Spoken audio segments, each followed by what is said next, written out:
भाभी रख लो, कुछ कपड़े हैं अमन के, हर्ष के काम आ जाएंगे। उसने बस 1 या 2 बार ही पहने हैं। ठीक है दीदी, नेहा अपनी ननंद राधिका को सर हिलाते हुए उत्तर दिया। राधिका अपने 2 बच्चे, एक 9 साल का अमन और 6 साल की सोफी की गर्मियों की छुट्टियां पड़ते ही मैके आ गई थी। यहाँ मैके में उसकी माँ सुनीता जी, भाई काशी, भाभी और 7 वर्ष का भतीजा हर्ष ही था। पापा का देहांत हो चुका था। जब भी राधिका मैके आती, कुछ नए कपड़े और कुछ पुराने कपड़े अमन को दे जाती। नेहा भी खुशी खुशी अपने बेटे को पहनाने के लिए रख लेती थी। इसी तरह राधिका नेहा को भी अपने पुराने साड़ी दे देती। सुनीता जी को यह सब ठीक नहीं लगता।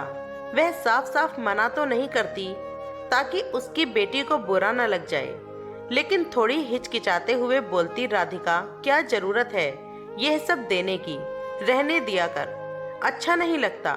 क्या अच्छा नहीं लगता माँ, अपने ही तो हैं, कौन पराई को दे जाती हूँ। एक दिन राधिका सुनीता जी के साथ घर के बरामदे में बैठकर कुछ बातें कर रही थी।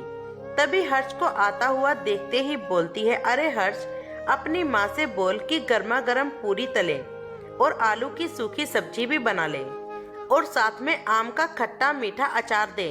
ठीक है बुआ, राधिका हर्ष को बोलकर अपने फोन में बिजी हो गई। थोड़ी देर बाद बोली, माँ कभी कभी तो बड़ी दया आती है कि भैया इतनी थोड़ी सी नौकरी में कैसे गुजारा करते हैं। कपड़े भी देखो, अच्छे नसीब नहीं होते। वह तो अच्छा है, मैं उन्हें अपने पुराने कपड़े दे जाती हूँ। भाभी तो सारा दिन सोती रहती हैं। यह ना होता है कि कुछ काम धंधा कर ले और 4 पैसों की मदद करें। पूरा मोहल्ला तो उनके हाथों का बना खाना खाने की तारीफ करता है, लेकिन उन्हें ही कदर नहीं है। तुम क्यों कुछ नहीं कहती उससे? कब तक मैं ही मदद करती रहूंगी? तुम लोगों की वे थक जाती हूँ। बेटा, यहाँ तेरी तरह कौन नौकर चाकर है। मैं भी जोड़ों के दर्द से मजबूर हूँ। सुनीता जी ने बहू का साइड लेते हुए कहा, तुमने भी सर पर बिठा कर रखा है, लाडली बहू है ना तुम्हारी।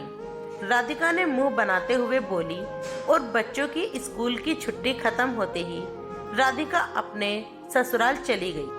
वह बच्चों की छुट्टी में ही अपने मैके आया करती थी, क्योंकि उसका मायका ससुराल से काफी दूर था।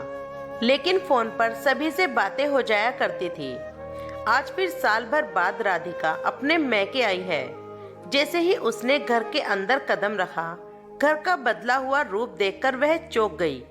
जहां सीलन भरी दीवारों पर कई कई सालों तक रंग नहीं हो पाता था, आज वहां चिकनी पट्टी पर सफेद रंग के जगमगा रही थी। पुराने डिब्बे वाले टीवी की जगह 52 इंची की एलईडी टीवी हॉल की शोभा बढ़ा रही थी। सामने से नए कपड़े पहने उसका भतीजा हर्ष ने आकर पैर छुआ। आशीर्वाद देती हुई राधिका ने सोचा, मैंने तो दिए ही नहीं हैं नए कपड़े, फिर इतने महंगे कपड़े इसके पास कहाँ से आए। राधिका ने जल्दी जल्दी पूरे घर का चक्कर लगाया। किचन, बाथरूम, कमरे सभी में काया ही पलट गई थी। तभी नेहा चाय के साथ 2-3 किस्म की नमकीन और मिठाइयाँ ले आई और बोली, दीदी पहले नाश्ता कर लो, फिर सभी के लिए कासी आइसक्रीम ले आया। अब राधिका से रहा नहीं गया, बोली, क्या बात है भैया, कोई लॉटरी लगी है या फिर खजाना हाथ लगा है? नहीं राधिका, कोई लॉटरी या खजाना नहीं हाथ लगा, यह तो तेरी भाभी की मेहनत और हाथों के स्वाद का कमाल है। राधिका ने फिर हैरान भरी नजरों से अपनी भाभी की ओर देखा।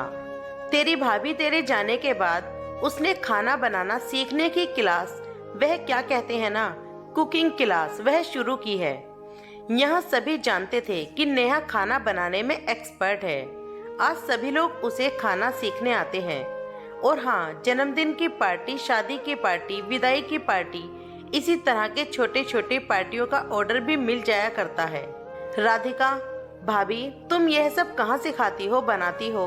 हमारा घर इतना बड़ा तो है नहीं। और कैसे इन सब की शुरुआत की? नेहा दीदी, घर के ऊपर छत पर हमने 2 बड़े बड़े कमरे बना लिए हैं। बस वहीं पर साथ में 2 औरतों को हाथ बताने के लिए रख लिया है। और रही बात शुरुआत की, तो इसका शेयर आपको ही जाता है। मुझे मतलब कैसे? हाँ दीदी, पिछले साल जब आप आई थी तो आपकी और माँ जी के बीच की बातें मैंने सुन ली थी। नेहा ने उस समय की सारी बातें सुनाई।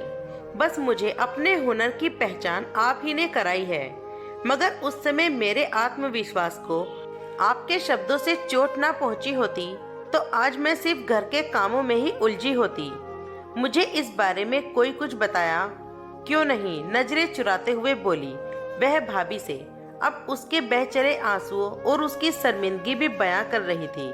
तभी नेहा ने राधिका के चेहरे को हल्के से ऊपर उठाते हुए कहा, दीदी आप दुखी क्यों होती हैं?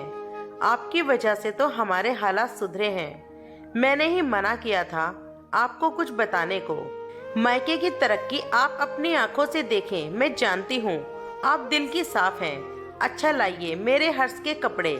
राधिका ने हिचकिचाते हुए सिर्फ नए कपड़े की पैकिंग ही उसे दी और अमन के पुराने कपड़े दीदी राधिका ने उसे देने से इनकार कर दिया। तभी नेहा बोली, अपनों के कपड़े अपने नहीं पहनेंगे तो कौन पहनेगा? दीदी लाइए। बोलते हुए उसने राधिका के हाथों से पुराने कपड़े का पैकेट भी ले लिया। मेरी आत्मनिर्भर भाभी बोलकर वह नेहा के गले लगकर बहुत रोई। यह सब देख पीछे खड़े सुनीता जी और काची की आंखों में आंसू बह आए। तो दोस्तों, उम्मीद करते हैं यह कहानी आपको अच्छी लगी होगी। अगर कहानी पसंद आए तो वीडियो को लाइक करें और हमें कमेंट करके जरूर बताएं कि आपको कहानी कैसी लगी, और हमारे चैनल को सब्सक्राइब करना ना भूलें।